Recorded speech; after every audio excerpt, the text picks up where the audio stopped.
Oi, gente, nessa aula nós vamos continuar a examinar o artigo 216 do Regulamento da Previdência Social.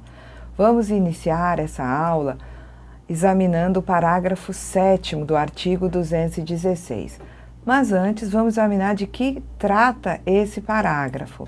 Vejam que um contribuinte individual, quando ele deseja pagar contribuições para período anterior à sua inscrição ou para período já atingido pela decadência, o parágrafo 7º ele prevê uma forma diferente de calcular a base de cálculo da contribuição a ser efetuada por esse contribuinte individual. Então aqui nós vamos usar como base para pagamento dessas contribuições a média, tá, dos salários de contribuição.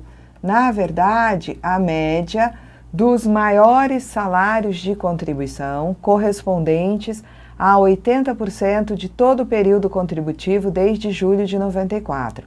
Então, essa base ela é obtida da mesma forma que nós já aprendemos a calcular o chamado salário de benefício. O INSS é que faz o cálculo dessa base das contribuições calculadas em cima dessa base da seguinte forma: lista todos os salários existentes desde julho de 94 até o momento em que a pessoa deseja, fazer esse pagamento, até o momento que ela comparece ao INSS. Daí dessa lista de salários, tá, eles são atualizados pelo INPC e são escolhidos 80% desses salários, exatamente os maiores valores, e esses maiores valores são jogados numa média aritmética simples. Então, essa é a base da contribuição de 20%, e essa contribuição vai ser paga para cada mês que o indivíduo deseja indenizar ou recolher atrasados em período decadencial. Então, onde é que nós calculamos a base das contribuições fazendo essa média? Quando é um contribuinte individual que ele deseja recolher contribuições para período anterior à sua inscrição. Ele vinha trabalhando, mas não tinha se inscrito na Previdência. No momento em que ele se inscreve, ele reivindica: mas eu já trabalho há alguns anos, eu gostaria de pagar esse período anterior à minha inscrição. Então, vai se calcular como base da contribuição a ser paga para cada mês que ele deseja, recolher essa média, tá? No caso de ele querer recolher contribuições para período decadencial, para lá de 5 anos no passado, também se usa, tá, essa forma de calcular a base da contribuição. Também nos casos em que ele deseja indenizar contribuições relativas a período em que a atividade não exigia filiação obrigatória e essa atividade posteriormente determinou filiação obrigatória, a maneira de calcular a contribuição a ser paga para o período a ser indenizado é também fazendo essa média. Então vamos lá. Nós temos aqui o primeiro caso, que é quando ele quer pagar contribuições para período decadencial. Então vamos lá, em 2013, tá? Quando é que ocorre a decadência do direito de constituir o crédito? Então, em 2013, os últimos 5 anos anteriores a 2013 não foram atingidos pela decadência. Então, 2012, 2011, 2010, 2009 e 2008, esse período aqui não foi atingido pela decadência. Então, atrasados a serem pagos relativamente a esse período, eu vou pagar como se fosse contribuição em atraso. Então, para esses 5 anos, entre 2008 e 2012, verifica-se qual era o salário de contribuição daquele mês, tá, que o indivíduo deseja pagar a contribuição atrasada, e aí aplica-se os 20% sobre o salário de contribuição dele à época. E a multa é 0,33% ao dia, até o máximo de 20%, juros Selic mais 1%. Então, aqui, nesse caso, o pagamento de quaisquer atrasados, tá, ele é feito, tá, normalmente, tá bom? Então, aqui, atrasados de período não atingido pela decadência, paga-se acréscimos legais sobre a contribuição essa que é calculada sobre a base dele, da época, o salário de contribuição daquele período. No caso do período atingido pela decadência, ou seja, de 2007 para trás, quaisquer contribuições relativas a esse período, eu não vou utilizar o salário de contribuição que o contribuinte individual tinha naquela época. Ah, aquela época eu pagava sobre salário mínimo, então hoje eu quero pagar um atrasado de janeiro de 2007 sobre salário mínimo. Não é possível fazer isso. Por quê? Porque quando se vai pagar uma contribuição atrasada que é relativa a período atingido pela decadência, é necessário fazer a média dos 80% maiores salários de contribuição desde julho de 94. Então vamos examinar aqui. Um contribuinte individual se apresenta junto ao INSS, junto à Receita, enfim, tá? No caso aqui seria junto à Receita para calcular os atrasados, aqui junto ao INSS para calcular, tá, os atrasados de período decadencial. Então o CI ele deseja recolher as contribuições relativas a janeiro de 2012 e relativas a janeiro de 2005. As contribuições atrasadas relativas a janeiro de 2005, eu vou perguntar a ele, eu vou olhar no sistema, ver o que era o salário de contribuição dele lá em janeiro de 2012. Então, se ele me disser, em janeiro de 2012 eu ganhava R$2.000. Ah, então naquele mês, né, a sua remuneração era R$2.000, este é o seu salário de contribuição e é sobre essa base que o senhor vai aplicar os 20%. Mas vai pagar 20% acrescido, né, o valor da contribuição com juros e com multa, tá certo? Muito bem. Se esse contribuinte individual deseja recolher uma contribuição relativa a janeiro de 2005, eu vou aplicar 20% também ao percentual contributivo. Só que eu vou aplicar os 20% sobre a média dos 80% maiores salários de contribuição. E aí eu vou acrescer uma multa que vai ser de 10% e vou também acrescentar juros de 0,5% ao mês, capitalizados anualmente até o máximo de 50%. Bom, então, né, quando se trata de indenização de contribuições, é porque se está diante de um indivíduo que ele quer indenizar contribuições relativas a um período que ele exercia uma atividade que não determinava a filiação obrigatória. Então, nesse caso, o que aconteceu foi o seguinte: a atividade que essa pessoa desempenhava à época, tá, não exigia filiação obrigatória. Depois, essa atividade passou a determinar a filiação obrigatória. E hoje a gente pode até dizer que toda atividade remunerada determina a filiação automática obrigatória à Previdência, não é? Mas existem situações que passaram a determinar filiação obrigatória depois de algum tempo. Então, por exemplo, quem exercia atividade enquanto profissional liberal até 1960, até agosto de 1960, a atividade como profissional liberal não exigia filiação obrigatória. A partir da Lei Orgânica da Previdência, passou a determinar que a filiação se tornasse obrigatória. Então, uma pessoa que foi profissional liberal lá nos idos de 1959 e que deseje pagar a contribuição relativa a esse período, vai poder fazê-lo. Por quê? Porque a atividade que antes não exigia filiação obrigatória, agora exige filiação obrigatória à Previdência Social. Então, a pessoa vai poder pagar lá, né, o período de 59, em que já era profissional liberal. E como é que se faz o cálculo dessa contribuição? A contribuição vai ser sempre 20%, mas a base da contribuição de 20% não vai ser o salário que a pessoa tinha à época, a remuneração da época. A base da contribuição de 20% vai ser a média dos 80% maiores salários de contribuição desde julho de 1994. Muito bem. Então, é o que nos diz o parágrafo 7º. Para apurar e constituir créditos a que se refere o parágrafo 1º do artigo 348, esse artigo 348, parágrafo 1º, ele diz que um contribuinte individual, quando ele deseja contar um tempo de contribuição, provar esse que exerceu atividade, para contar esse período como, né, sendo de tempo de contribuição, ele vai ter que, a qualquer tempo, recolher as contribuições relativas ao período que ele quer contar.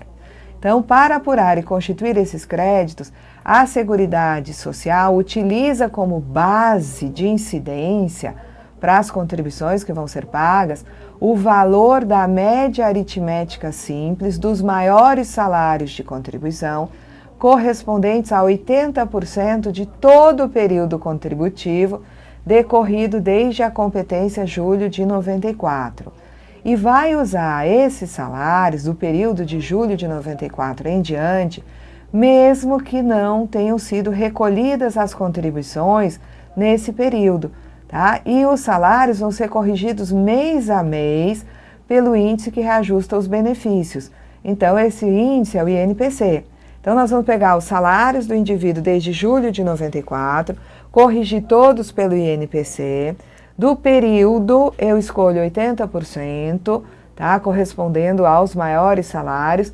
Então, se do período de julho de 94 até o momento em que ele comparece para efetivar, né, o pagamento das contribuições, que ele solicita o pagamento dessas contribuições, eu tenho 200 salários, 200 meses, na verdade.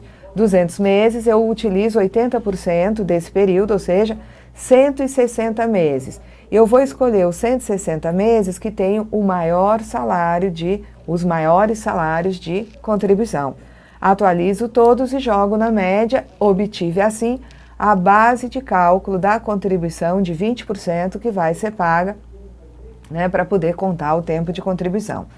E se a pessoa, né, tinha, né, salários de alto valor, eu vou sempre respeitar o limite máximo. Na média, tá, eu vou ter que ter como limite do salário de contribuição, sempre é o teto, né? Então, eu não posso usar valores para jogar na minha média superiores ao teto. Bom, tá? Então, chamar a atenção que eu uso, tá, as competências do período de julho de 94 em diante, mesmo que naquela competência a pessoa tenha obtido sua remuneração e não tenha efetuado a contribuição. Ela está, né, irregular naquele mês, não pagou a contribuição, mas o salário, se ele está entre os maiores, ele entra na média aritmética sim.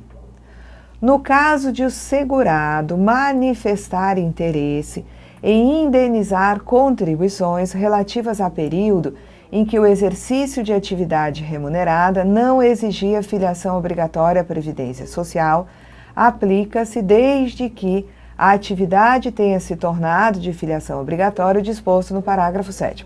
Então, antes a atividade não exigia filiação obrigatória, adiante essa atividade passa a exigir filiação obrigatória, o indivíduo pode reivindicar o pagamento relativo ao período em que a atividade que ele exercia não exigia filiação obrigatória.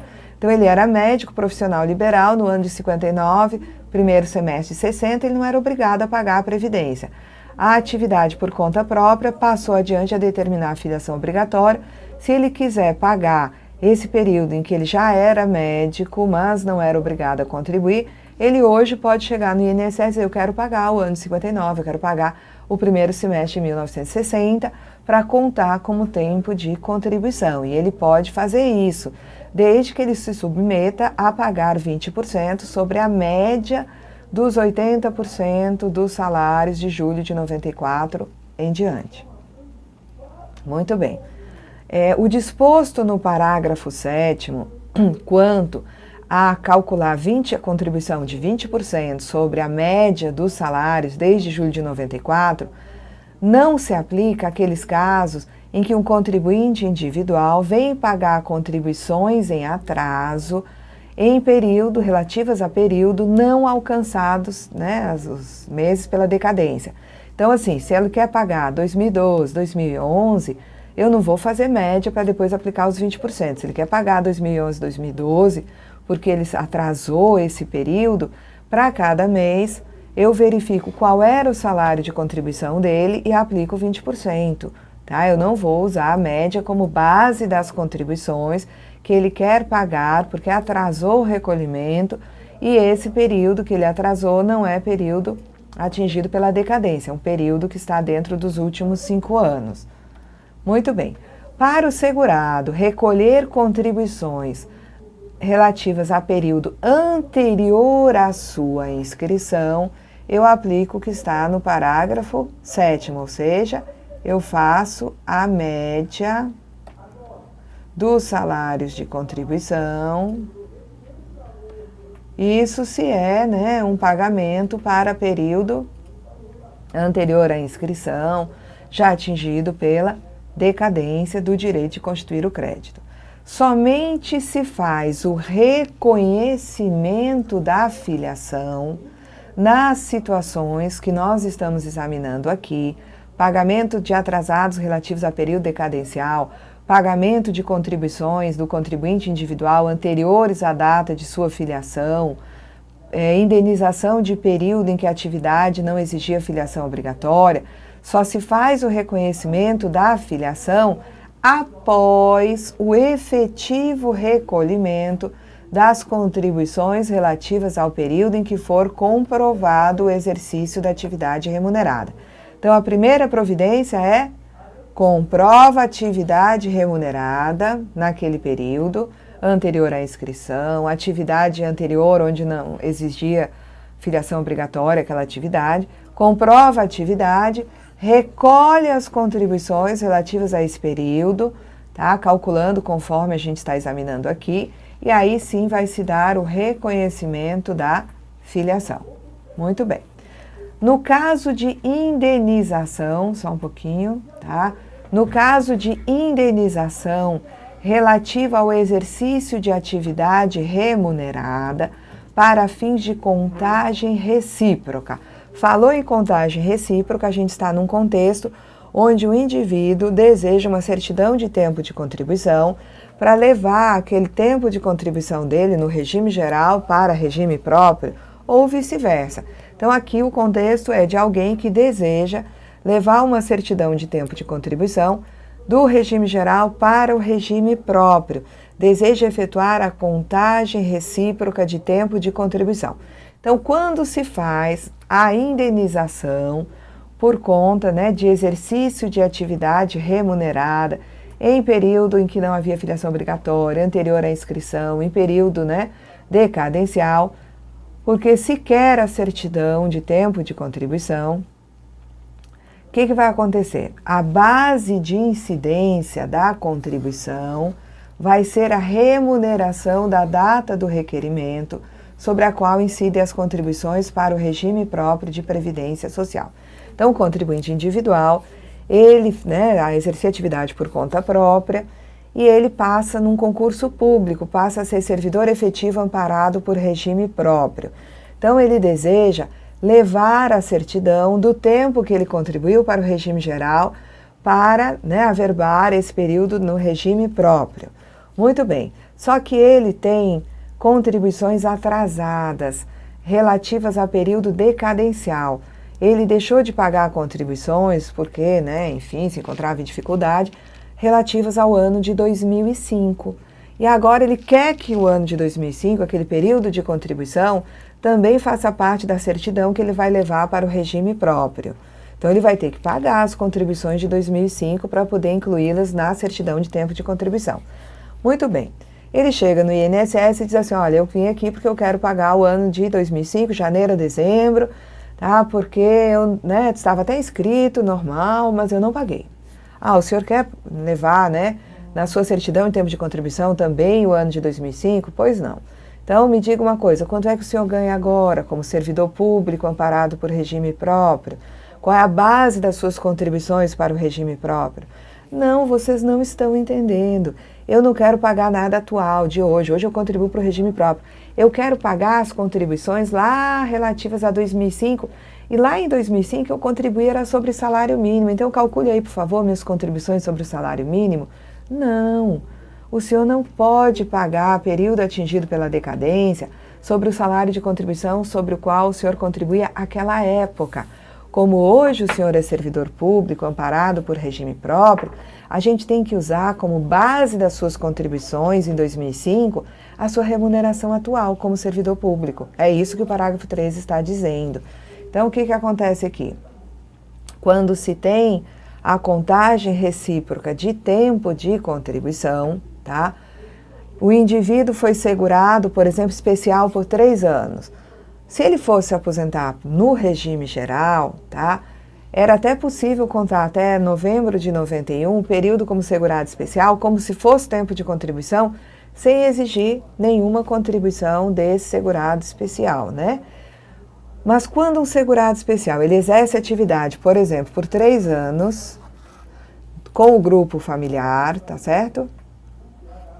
E ele depois, né, ele era, né, um jovem, estudava bastante, passou no concurso e passa a ser servidor amparado por regime próprio. Então, antes ele foi segurado especial por 3 anos, hoje ele se encontra na condição de servidor efetivo amparado por regime próprio.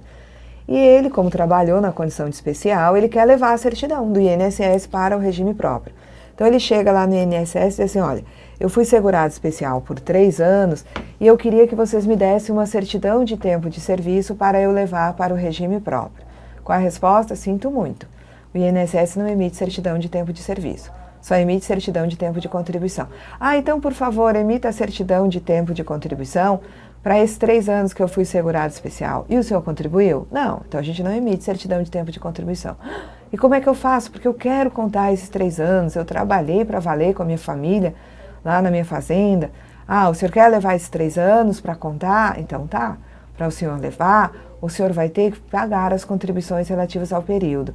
Ah, então tudo bem, calcule aí, né? Segurado especial, sempre que tem benefício é salário mínimo, então minha base vai ser salário mínimo negativo.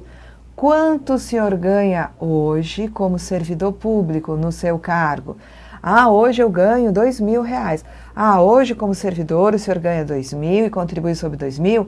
Pois então o senhor vai ter que pagar a contribuição para esse período de, né, segurado especial. A cada mês que o senhor queira contar, o senhor tem que pagar 20% sobre 2.000. Porque se o senhor quer pagar o período para levar na certidão, o senhor usa como base, né, de contribuições para esse período a remuneração que o senhor tem hoje enquanto servidor, tá? Então, ele foi segurado especial por 3 anos. Para obter a certidão de tempo de contribuição junto ao INSS, ele vai ter que recolher as contribuições relativas aos 3 anos. Como ele hoje é servidor, a base de incidência das contribuições que ele vai pagar a cada mês desses 3 anos que ele deseja contar, vai ser a remuneração sobre a qual ele contribui para o regime próprio. De acordo? Muito bem, vamos lá. Sobre os salários de contribuição que eu vou jogar na média para obter, né, a média dos 80% do período com os maiores salários. Então, eu fiz essa média, tá? Fiz a média. E sobre essa média de salários de contribuição, né, dos maiores, né, dos 80% maiores, eu vou aplicar um percentual de 20%, tá? Então, cada mês que se quer pagar, eu aplico 20%. Depois, ele diz aqui que eu vou multiplicar o resultado pelo número de meses do período a ser indenizado. E cada mês tem que ser pago com juro de 0,5% ao mês, mais a multa, né? O juro vai até o máximo de 50%. Tá? 0,5% ao mês, capitalizado anualmente até 50%. E a multa é de 10%. A gente vai ver isso mais adiante. Bom, então a base pode ser a média de salários de contribuição desde julho de 94, 80% do período, com os maiores valores, ou a remuneração no cargo efetivo, quando o indivíduo que deseja pagar essas contribuições, ele já está na condição de servidor amparado por regime próprio, tá? Então, sobre essa base, seja a média dos salários de contribuição, desde julho de 94, né, os maiores salários vão para a média, seja a remuneração, a gente aplica essa contribuição de 20%. Muito bem, agora vamos conversar um pouquinho sobre o recolhimento trimestral. O recolhimento trimestral é uma possibilidade para o contribuinte individual, por conta própria, para o facultativo e para o empregador doméstico. Então, o parágrafo 15, ele nos diz que é facultado aos segurados contribuinte individual e facultativo, cujos salários de contribuição sejam iguais ao valor de um salário mínimo, optarem pelo recolhimento trimestral das contribuições previdenciárias, com vencimento no dia 15 do mês seguinte ao de cada trimestre civil, prorrogando-se o vencimento para o dia útil imediatamente seguinte, quando não houver expediente bancário no dia 15. Então, o contribuinte individual, por conta própria, o facultativo, quando tem como base de cálculo das suas contribuições o valor de um salário mínimo, eles podem optar pelo recolhimento trimestral. Eles vão contribuir, né, com 20% ou até 11% sobre o salário mínimo, no caso de facultativos, inclusive com 5% sobre o salário mínimo. Em vez de pagar a cada mês, eles pagam no dia 15 do mês seguinte ao do trimestre civil. Então, janeiro, fevereiro e março, recolhe no dia 15 de abril. Ele calcula a contribuição para cada mês, soma e paga tudo no dia 15 de abril, sem juros, sem multa, tá? No caso do trimestre, tá? De abril, maio e junho, o vencimento é 15 de julho. Não pode inventar trimestre, tem que ser sempre, né, no dia 15 do mês seguinte ao do trimestre civil. Agora, se aplica também o recolhimento trimestral no caso do empregador doméstico, tá? Quando vai recolher a contribuição relativa aos empregados a seu serviço, sendo que o salário de contribuição sobre o qual se vai fazer esse recolhimento tem que ser, né, no máximo de um salário mínimo, tá? Igual ou inferior a um salário mínimo. Então, quando é que esse salário seria inferior ao salário mínimo? O indivíduo foi admitido no meio do mês e recebeu o salário mínimo proporcional aos dias trabalhados, não recebeu o valor total do mês. O indivíduo foi demitido no meio do mês, então ele recebeu também, né, o salário mínimo proporcional aos dias que ele trabalhou. Às vezes é porque ele vai se afastar em gozo de benefício durante o mês e recebe menos que o salário mínimo. Então, quando a remuneração do empregado doméstico é menor ou igual ao salário mínimo, o empregador pode optar pelo recolhimento trimestral, tá bom? Quando o indivíduo se inscreve no segundo ou terceiro mês do trimestre civil, tá, ele não pode inventar trimestre. Por exemplo, se ele descobriu o recolhimento trimestral em fevereiro daquele ano, ele pode pagar fevereiro e março no dia 15 de abril. Mas ele não pode inventar um trimestre que seja fevereiro, março e abril para pagar 15 de maio, tá? Não é permitida a opção pelo recolhimento trimestral quando está envolvida a contribuição sobre o 13º salário ou gratificação natalina. Então, no caso, o empregador doméstico, quando ele paga o 13º para o empregado, mesmo que seja um 13º de valor até salário mínimo, esse empregador tem que recolher a contribuição sobre o 13º até o dia 20 de dezembro. Não pode, né, colocar o 13º no recolhimento, a contribuição sobre o 13º no recolhimento trimestral. Esse dispositivo que se encontra aqui no parágrafo 19 foi uma disposição instituída pela Lei 8.870 de 94, que ela não é interessante para vocês, mas como nós a encontramos aí no caminho, né, eu apresento rapidamente.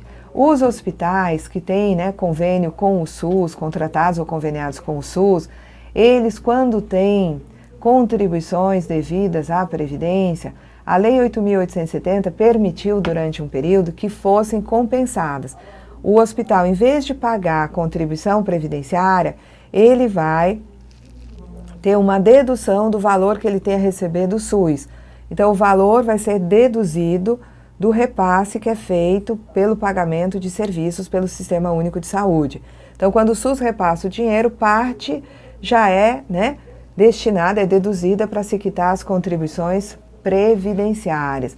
E quando ele tem parcelamento, tá, ele teria aí previsão também de quitar a parcela com parte dos recursos que ele tem, o hospital tem a receber do SUS.